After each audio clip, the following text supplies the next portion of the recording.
Hey, salut les fous, c'est Alex T, j'espère que vous allez tous super bien en cette belle saison. Enfin, je suis désolé pour la semaine dernière, je n'ai pas pu vous faire de vidéo. Non, je n'étais pas malade, mais j'ai eu un peu plus d'heures de travail. Aujourd'hui, je vais vous faire un nouvel infoté. Mais chaque année, cette vidéo, vous y avez droit. Parce qu'on est dans la période On est dans la période du first flush, c'est-à-dire la première récolte de l'année.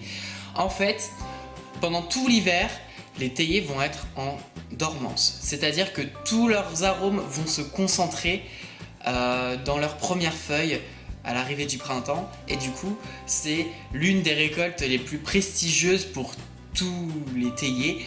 Et c'est la first flush. Mais aujourd'hui, c'est un infoté sur le Darjeeling. C'est l'une des récoltes du printemps les plus prestigieuses et les plus connues. En fait, le Darjeeling est une région en Inde. Et dans cette région, il y a plus de 80 jardins de thé. Darjeeling, c'est vraiment un phénomène fou parce qu'en fait, on est vraiment sur une production de thé noir, mais qui peut varier vraiment. On a des variances énormes entre chaque type de jardin en termes d'arômes. Le Darjeeling est vraiment apprécié parce qu'il pousse vraiment dans des très bonnes conditions.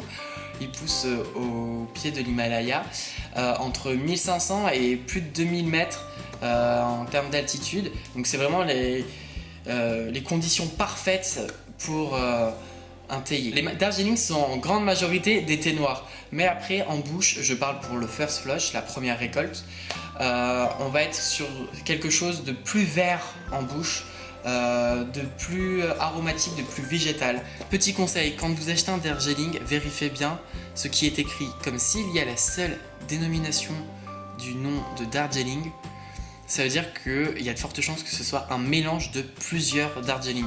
Donc du coup, quand vous achetez un Darjeeling dans n'importe quelle marque, vérifiez bien ça. Et il faut qu'il y ait vraiment écrit le nom du jardin à côté. Comme Darjeeling est la région là où on cultive le Darjeeling, mais il y a des jardins, plusieurs types de jardins. Et donc du coup, le Darjeeling vient juste d'être récolté il y a quelques semaines, c'est entre fin mars, début avril. Donc je n'ai pas eu encore le temps d'en goûter beaucoup, j'en ai même goûté qu'un pour tout vous avouer, et je vais vous en parler. Le seul Darjeeling que j'ai testé pour le moment est l'un du Palais d'été, et c'est le Highland Clonal, voilà. Je vous en parle, je pensais pas au départ du tout vous en parler parce que j'étais allé au Palais d'été, j'ai acheté 2-3 petits trucs et j'ai vu qu'il y avait un Darjeeling, et je l'ai testé, mais vraiment, il y a 20 minutes, et je me suis dit allez, je vais tourner la vidéo, mais avant je vais quand même peut-être tester, on sait jamais s'il vaut le coup. Eh punaise, mais il vaut le coup. Je suis pas un grand fan des Darjeeling au départ, de certains Darjeeling. Il y en a vraiment, je suis vraiment assez compliqué pour trouver un très bon Darjeeling. Un, deux, trois, on l'a refait. Je suis vraiment très compliqué pour trouver un bon Darjeeling. Il y en a vraiment de très bons. Je vous en ai parlé déjà l'année dernière de certains que j'avais énormément appréciés, mais je vous ai aussi parlé d'autres que je n'avais pas appréciés. Faire bonne pioche dès la première fois, je suis content. Il est vraiment intéressant en bouche. J'ai eu un peu peur au départ quand je l'ai infusé parce que j'arrivais pas à retrouver l'odeur. Je me dis c'est quoi? Et il avait une odeur mais vraiment particulière. Je me suis dit ça a une odeur de courgette crue.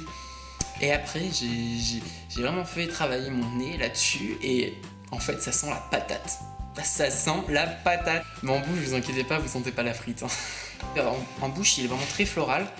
Avec une petite note sucrée qui vient sublimer vraiment la chose, et c'est vraiment un petit plaisir. En plus je trouve qu'il a une couleur vraiment sublime, un jaune orangé, genre lever de soleil. Non mais franchement j'apprécie énormément ce petit Highland Clonal. J'en ai pris que 50 grammes, je pense que j'y retournerai pour en prendre 50 autres. Donc voilà, si vous passez au Palais d'été, je vous le conseille fortement. Sinon, je vous ferai, je pense, je vais attendre un peu, je vais essayer d'aller piocher des Darjeeling un peu partout et je vous ferai ma sélection si ça vous plaît. Donc voilà les fous, cette vidéo est terminée pour aujourd'hui, j'espère qu'elle vous aura plu. N'hésitez pas à vous abonner à ma page Facebook, YouTube et Instagram. Je vous aime, à la semaine prochaine, à vendredi prochain. A plus les fous et bonne tasse de thé. Je vous présente Brume.